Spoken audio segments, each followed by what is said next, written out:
chosen ones, empaths. The narcissist is always painted with this image as if they've got no feeling, right?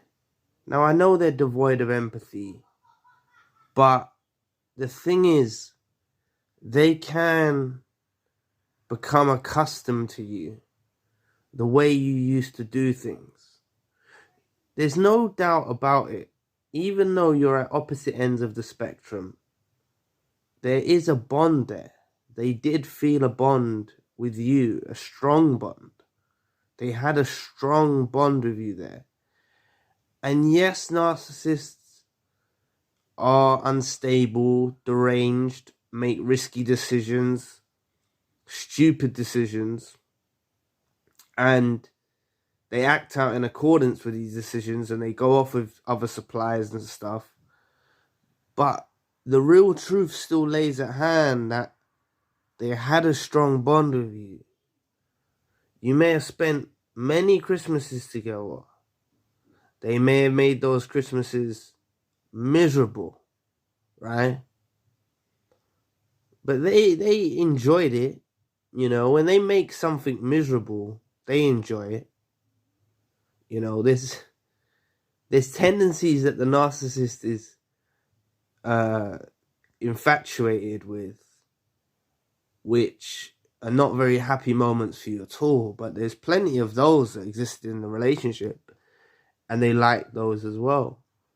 But they also liked the actual bond that you shared as partners or whatnot. They actually enjoyed that bond that they had with you. They were pretending. There's no doubt about that. They pretended, they mirrored. But there was a strong bond there. And this is why, when it's all said and done, and they go east, you go west, it can feel like a turbulent time. It can feel like there's a huge empty void in your life. And if you're facing one of your first Christmases alone without them, please do not give in to the temptation, because I'm telling you, this void that you have in place is a significant space for you to actually reach a lot more beneficial things in life. Once you take the process down the healing journey and you begin to enjoy life again, you begin to enjoy your own company again, you begin to receive blessings in your life in a myriad of ways, right? But these narcissists do miss these times with us, and they do think about us during these times. You see, you know, in my situation, I actually made the house a home. I made the house a home. I've done a lot of good deeds during these times when I was in the situation with the narcissist. And I know that no one's ever going to match up to that. That's the point. I know that. It took me some time to realize it. But I realized that, you know, maybe someone's going to do something in another way. But there's a set way that I used to do things, and there's a set way that you used to do things. And you gave the narcissist an experience that is literally uniquely catered to the only you're the only person that can deliver that unique pattern of supply in that formation, in that way. You're the only person that can do that for the narcissist. And when you're talking about an individual that is literally surviving off your energy being released in whichever form, they're literally, your supply is literally what's keeping them surviving, then they do have areas of weakness. That's an area of weakness because they become accustomed to the way that you used to do things. Yes, they go off of other people. Yes, they go through loads of different people. But it doesn't mean that doesn't mean they're going to find someone that done the things that you used to do for them in the way that you used to do it. And this is why in my videos, you guys have helped me see it too. With the time frames I've heard of some of these Hoovers, 20 years plus, after a discard or something like that, a narcissist has got back in contact with an old supply. Crazy amount of years. And they may have had a Hoovers before that too, right? But this shows that the narcissist never truly breaks from the empath. They never truly break from what the empath used to do for the narcissist. They never truly break from that. And wherever they are now, they do have thoughts. You only have to say to yourself, you have thoughts, right? You, as an empath, you have thoughts about the narcissist. The narcissist has thoughts about you too. They do. And they've also got a whole lot more thoughts as well, because they know they're the ones that mess things up. Deep down, they know that. They know they're the ones that ruin things. So this causes them an internal collision as well, because they caused the separation, even if they discarded you, you know, or you discarded them from a reverse discard. And a reverse discard, just for those that don't know, it's just like they deliberately treat you bad, so you end up discarding them. Like, these lot are responsible for however this relationship ended. There's no doubt about it. I know they are.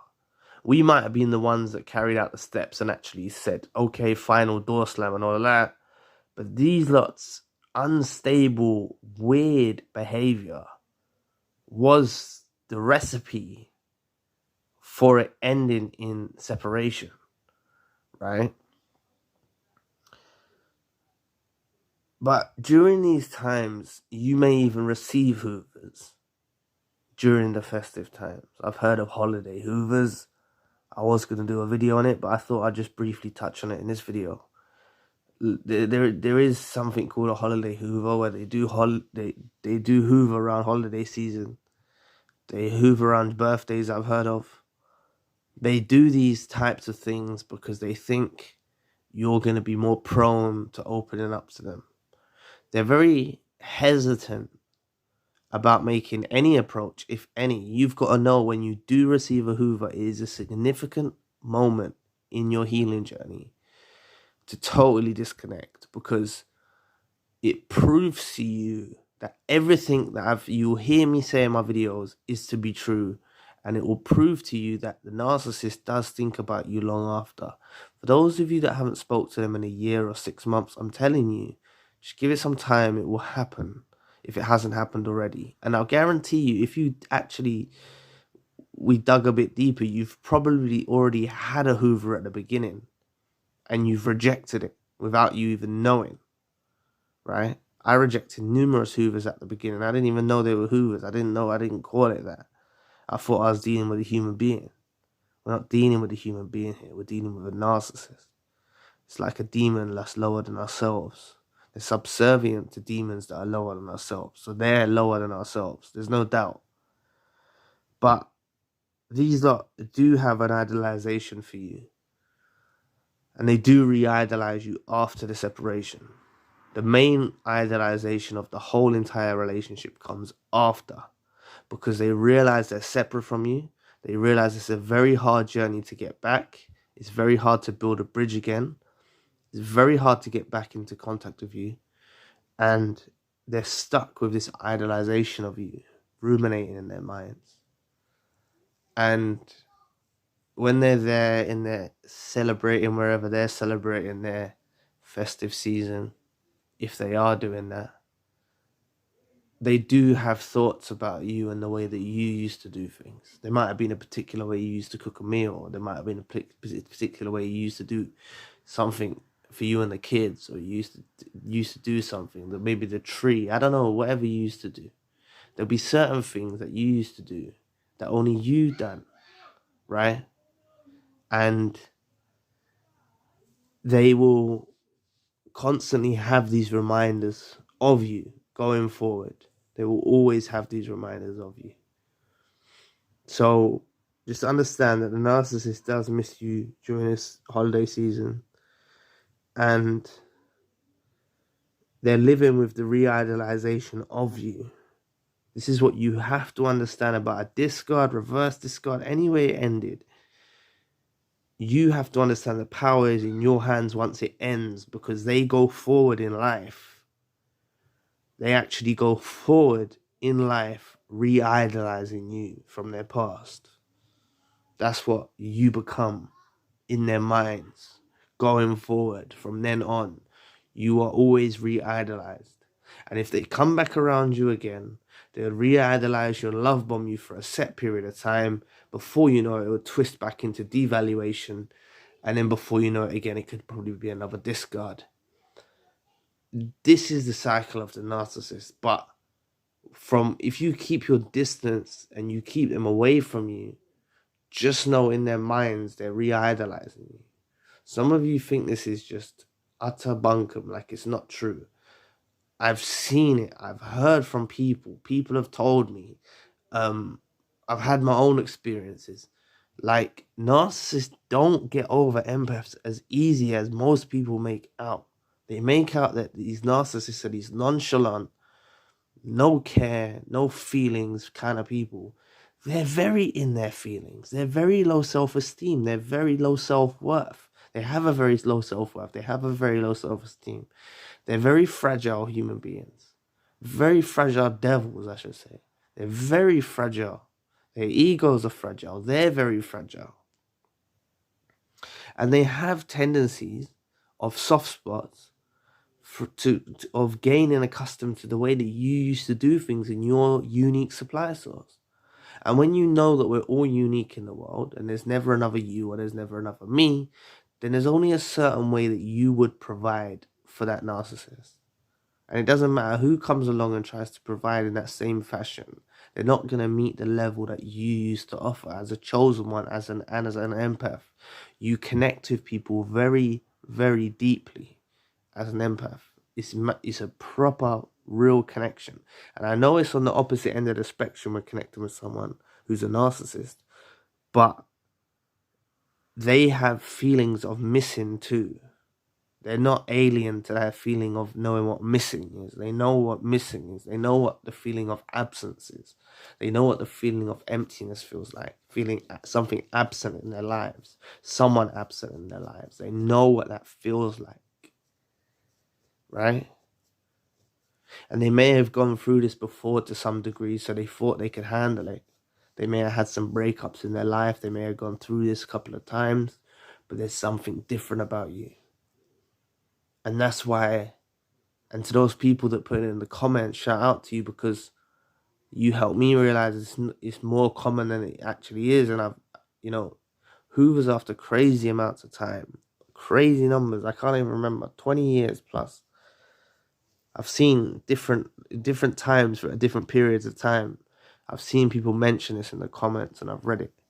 And this is because the narcissist never truly ever gets over a chosen one. They don't. They never get over them. And you have to realize how much of an impact they had in your lives. And you're going to be heading in a better direction. If you're still fresh in this, you're going to be heading in a better direction. If you are been in it for a while, you will be heading in a better direction, I assure you. Just let some time pass. I'm not saying time heals, but through time you learn how to deal with it.